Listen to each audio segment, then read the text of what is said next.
முக்திதாரும் தன் பழனி சக்தி தர வேண்டும் என்று கேட்பார். முருகர் கேட்பார்.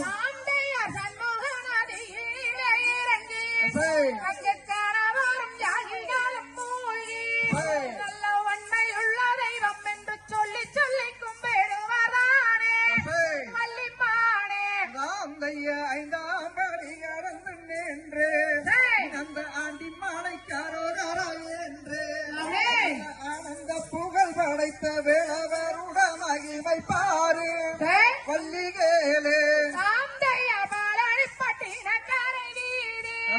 அதுபோல் பார்த்ததில்லை எங்கும் ஜாதி அந்த பாங்கானவர் யானைய மனோட கோயிலை போதானே எங்கு காணோம் பார்க்க வேணும் என்று அந்த பழனி மாலைக்கு ஒரு கோடி சென்று அந்த பன்னீர் கரம் இலங்க பன்னீர் கலங்கி வரும் பாரு பள்ளிகை